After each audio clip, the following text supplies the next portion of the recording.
Mantap guys. Ada ketam. Hai, itu ketam apa tu? Oh, ketam. Anak ketam. Ketam nipah. Mantap sekali dua guys. Double strike. Double strike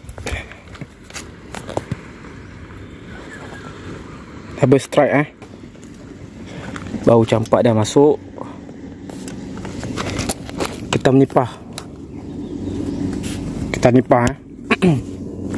Anak ketam nipah ni. Tapi boleh juga ni. Padu kat isi ni. Oh, dah lama aku mancing tak dapat ketam. Mancing time hari raya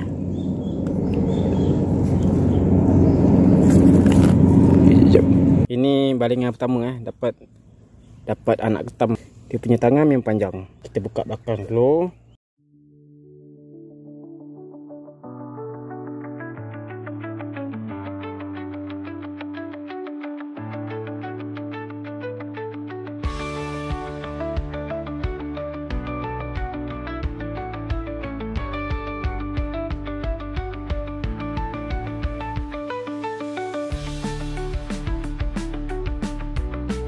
Kalau anak ada, mesti mak mesti ada punya. Kita try target mak dia pula. Okay, kita buka sebelah sini pula.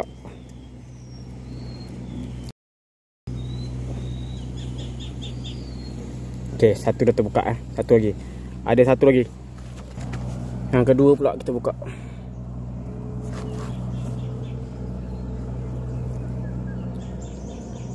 Ni kecil sikit daripada tadi.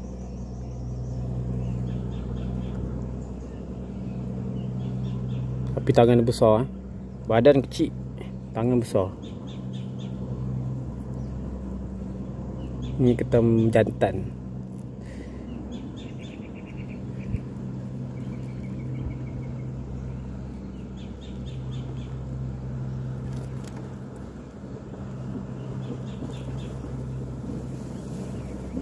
Ya.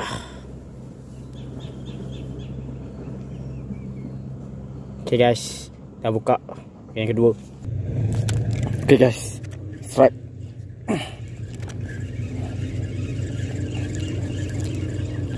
Strike guys.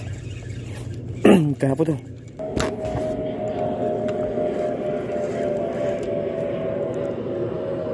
Ada ikan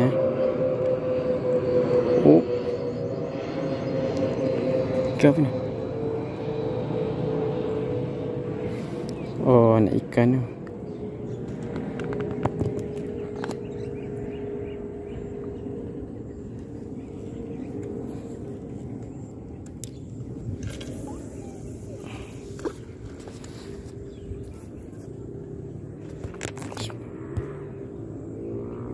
Okay guys.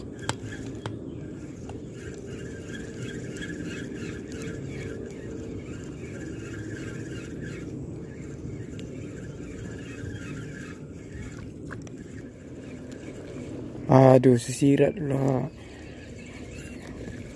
Ikan. Aduh,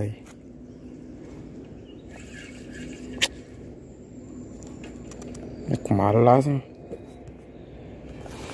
Ciut tu.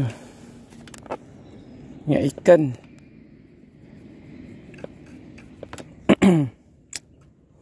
Nak pegang tak hati.